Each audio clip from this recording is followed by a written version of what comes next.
On behalf of the General Assembly, I have the honor to welcome to the United Nations His Excellency Robert Mugabe, President of the Republic of Zimbabwe, and to invite him to address the Assembly.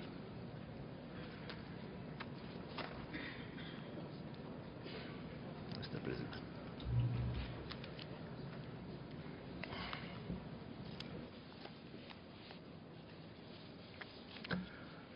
Your Excellency, Mr. Vuk Jeremic, President of the 67th session of the United Nations General Assembly, Your Majesties, Your Excellencies, Heads of State and Government, Your Excellency, Mr. Ban Ki-moon, Secretary General of the United Nations, distinguished delegates, ladies and gentlemen.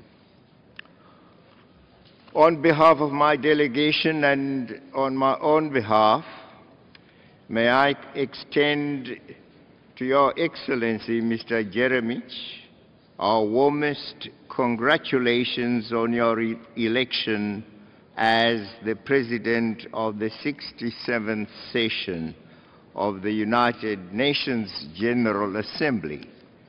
Your extensive experience in both regional and international affairs will undoubtedly enrich the debate and proceedings during this session.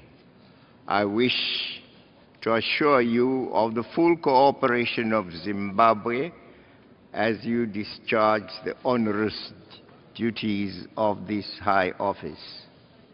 Mr. President, if you might allow me, may I preface my speech with reference to the most glowing and most moving speech address we listened to from the President of the United States yesterday, the import of which was to get us to condemn the tragic death of the United States ambassador to Libya. And I'm sure we were all moved. We all agree that it was a tragic death indeed, and we condemn it. But, Mr. President, ladies and gentlemen, a year ago, we saw a barbaric and brutal death of the head of state of Libya, a representative of his country, a member of the African Union. That death occurred in the context in which NATO was operating supposedly in order to protect civilians. As we, in spirit, join the United States in condemning that death, shall the United States also join us in condemning that barbaric death of the head of state of Libya, Gaddafi? It was a loss, a great loss to Africa, a tragic loss to Africa, occurring in circumstances in which NATO had sought the authority of the United Nations Security Council under Chapter 7 to operate in Libya in protection of civilians who were said to be at the mercy of the government of Libya led by Colonel Gaddafi. The mission was strictly to protect civilians. But it turned out that there was a hunt, a brutal hunt of Gaddafi and his family. And Gaddafi and his family were sought.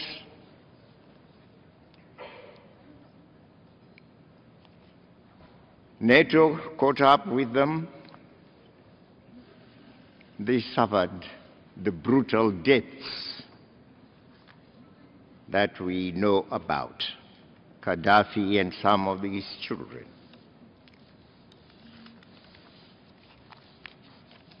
And as the United States spoke, I'm sure they were aware also that they were a NATO power,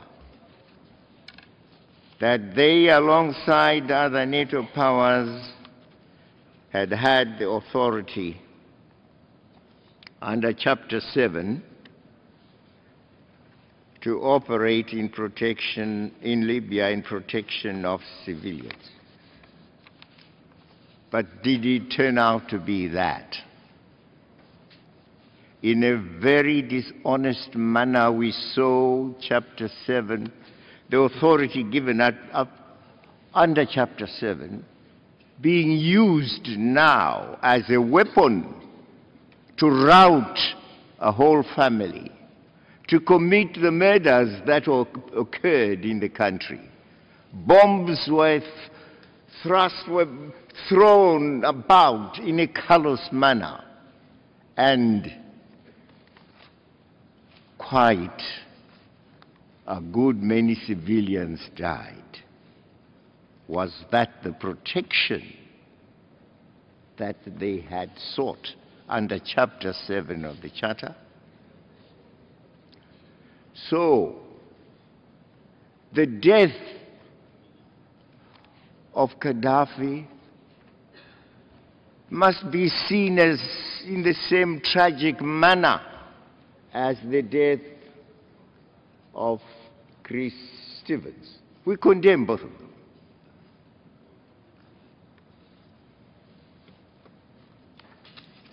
Let me begin by reaffirming the rightful and important role of the United Nations in the management of issues affecting international peace and security.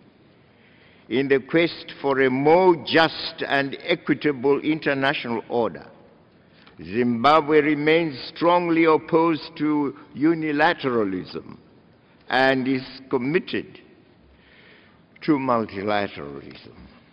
We therefore would like to see a United Nations that continues to be a guarantor of world peace and security and a bulwark in the fight for justice and equality among nations. It behoves us all, therefore, to take the necessary steps to ensure that the United Nations is not marginalized on international issues. Equally important, the United Nations must in future never allow itself to be abused as it was in the case I've referred to, where NATO sought under Chapter 7 authority to protect civilians, and nay, it did not turn to be that. Nations must in future never allow itself to be abused. The United Nations Security Council must never in future allow itself to be abused by any member state or group of states that seeks to achieve parochial partisan goals.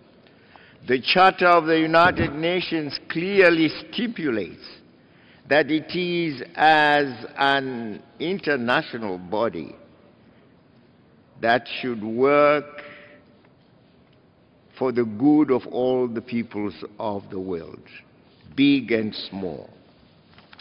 Mr. President, we recognize that there are existing and emerging threats and challenges that continue to frustrate our individual and collective efforts to attain greater economic development and social progress, as well as peace and security.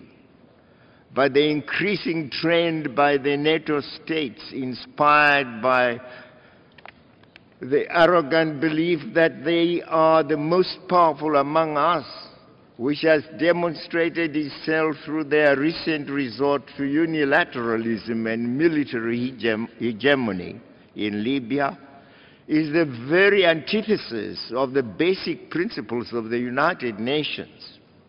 In that case of Libya, the African Union and its peacemaking role was defied, ignored, and humiliated. The African Union was for dialogue between the Libyan Authority and the so-called revolutionaries. May we urge the international community to collectively nip this dangerous and unwelcome aggressive development before it festers. In this regard, Mr. President, the theme you have chosen for this session, namely, and I quote, bringing about adjustment or settlement of international disputes or situations by peaceful means, unquote, is very appropriate. And this is what we in the African Union stress: settlement of disputes in a peaceful way, through dialogue. The warmongers of our world have done us enough harm. Wherever they have imposed themselves, chaos in place of peace has been the result. The situation created by the Bush-Blair illegal campaign in Iraq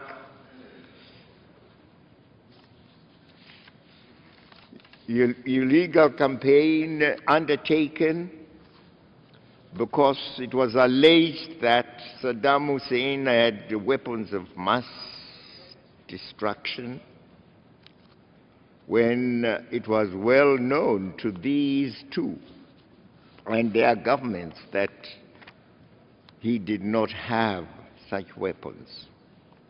And indeed, after invading Iraq, doing lots of havoc, and getting rid of Saddam Hussein, they admitted that he had no weapons of mass destruction. And so why had they, in the first place, attacked Iraq? Why did they seek to get rid of Saddam Hussein? Was it merely because he was a dictator, as they alleged?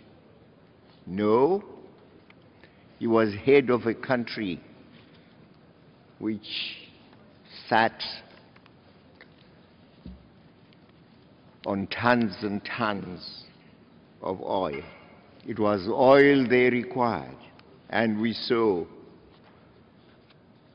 companies rushing. Indeed, one company was headed by the brother of Bush, rushing to suck oil from Iraq.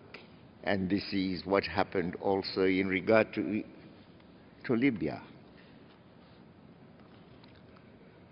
The situation they created in Iraq has now brought about greater instability than there ever was. You have the Sunnis rising against Shiites, vice versa, let alone the disastrous economic consequences of that unlawful invasion. The economy is unstable, society unstable, people fighting each other. Libya has been made equally unstable following NATO's deceitful intervention under the sham cover of Chapter 7 of the Charter of the United Nations and the phony principle of the responsibility to protect. I listened to the speech made by the Secretary General. He made reference to this principle is a principle that can be abused and has been abused. And in any way, it is still being debated. Mr. President, Zimbabwe firmly believes in the peaceful settlement of disputes between and among states in a manner that is consistent with the principles and purposes of the United Nations. In the maintenance of international peace and security, much more needs to be done to prevent conflicts from erupting in the first place and to prevent relapses once a situation has been stabilized.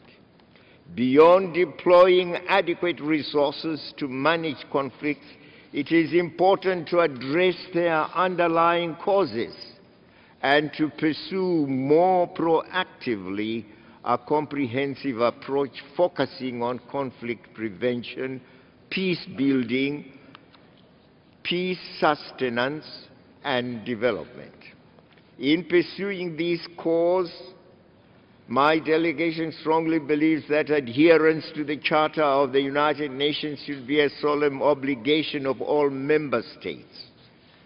Mr. President, we have noticed with deep regret that the provisions of the United Nations Charter dealing with the peaceful settlement of disputes have on occasion been ignored by the Security Council. In contrast, there appears to be an insatiable appetite for war, embargoes, sanctions, and other punitive actions, even on matters that are better resolved through multilateral cooperation and dialogue. Instead of resorting to the peaceful resolution of disputes, we are daily witnessing a situation where might is now right. And we have said, well, those who are powerful, yes, might hang on the principle that might is right. But certainly, right is also might. Mr. President, we need to take stock of the inspiring preamble to the United Nations Charter, where the plenipotentiaries who met in San Francisco in 1945 undertook, and I quote, to save succeeding generations from the scourge of war, unquote. This is especially so when global events represent a radical departure from that solemn and noble San Francisco Declaration as is happening at present. What do the NATO alliance members say about this? One may ask.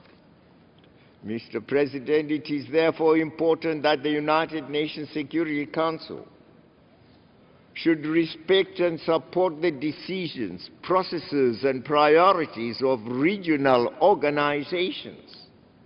In contrast, recent events, as has already been stated, particularly with reference to Africa, have demonstrated the scant regard that is given by the United Nations and certain powerful members of the international community to the pivotal role of regional organizations. Effective cooperation between the United Nations and regional organizations will only become viable and sustainable when developed on the basis of mutual respect and support, as well as on shared responsibility and commitment. Mr. President, it is regrettable to note that certain unacceptable concepts are currently being foisted upon the United Nations membership in the absence of intergovernmental mandates. For instance, there is no agreement yet on the concept of responsibility to protect, especially with respect to the circumstances under which it might be evoked. We are concerned by the clear and growing evidence that the concept of responsibility to protect has begun to be applied and seriously abused, thus inevitably compromising and undermining the cardinal principle of the sovereignty of states and the United Nations Charter principles of territorial integrity and non-interference in the domestic affairs of countries.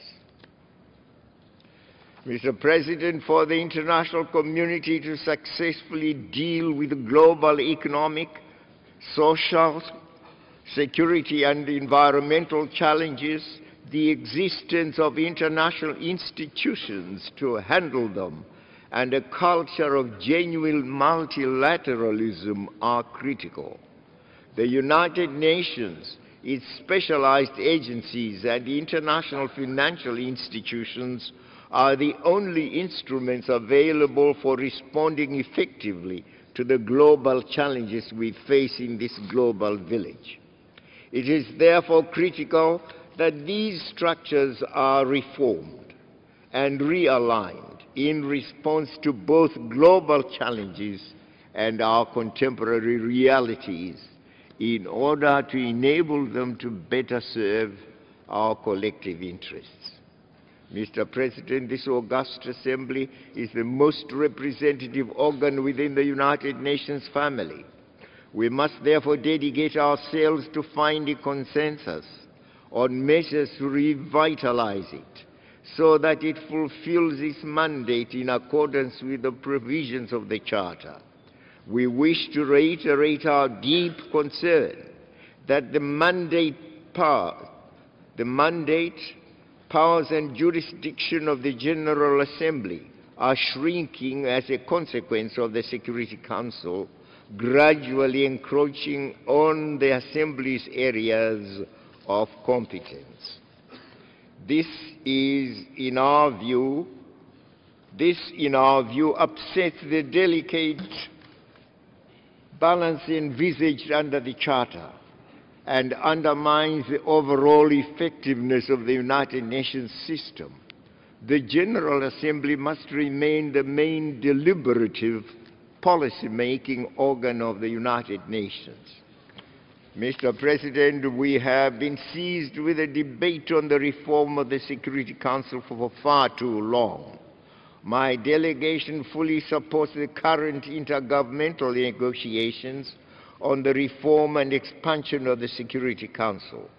However, we wish to caution against an open-ended approach which shortchanges those of us from regions that are not represented at all among the permanent membership of the Council.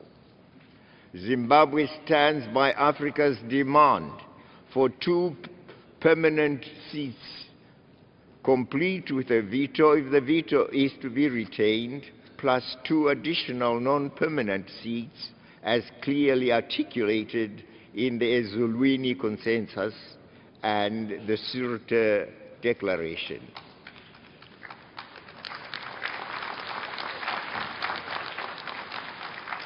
For how long, Mr. President, will the international community continue to ignore the aspirations of a whole continent of 54 countries?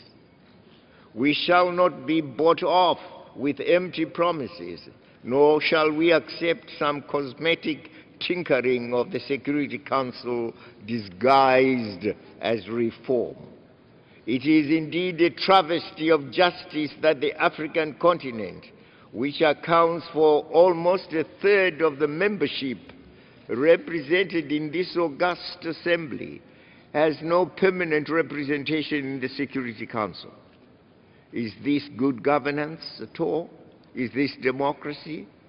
And is it justice? My delegation condemns unreservedly the economic sanctions imposed against my country and people in an unjustified effort to deny them the chance to fully benefit from their natural resource endowment. We wish to remind those who have maintained sanctions against us that there is international consensus, fully supported by the Southern African Development Community, the African Union, and the non-aligned movement, and the rest of the progressive the progressive world that these sanctions must go. And we hope that the sanctions, Mr. Chairman, will go. Allow me, Mr. Chairman, to conclude by reaffirming Zimbabwe's commitment to the principles that have brought us together in the United Nations for the last 67 years.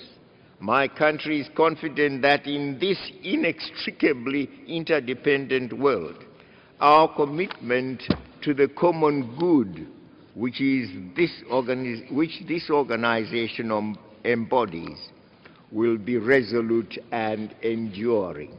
Zimbabwe will continue to stand firm and to condemn unilateralism, the imposition of unwarranted and illegal sanctions on nations, and the unwarranted extraterritorial application of national laws.